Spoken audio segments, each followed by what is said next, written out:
In this video, I'm going to show you how to make your first trade on XM.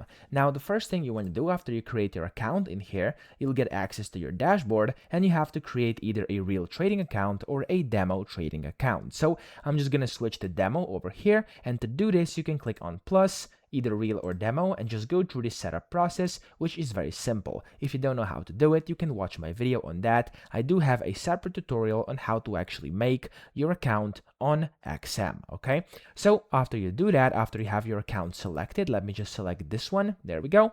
And then over here, to actually make your first trade, first go to markets. Of course, do your own research and just go ahead and select something you'd like to trade. So for this tutorial, I'm not going to do a research. I'm just going to click on Euro USD over here. And let's say you now have something you want to trade. Then just go here to the right hand side, select if you want to buy or sell, and then you can either set the amount in quantity or lots. And after this, you can set a limit order if you want to, or set your take profits and stop losses. And then you can just go ahead and place the order like this, and then you'll be able to see it under trades over here, where you can see your open positions, your pending orders, your history, etc. Okay, so that's how to actually make your first trade on XM. I hope this video helped you out. If it did, please subscribe to the channel and help me out as well.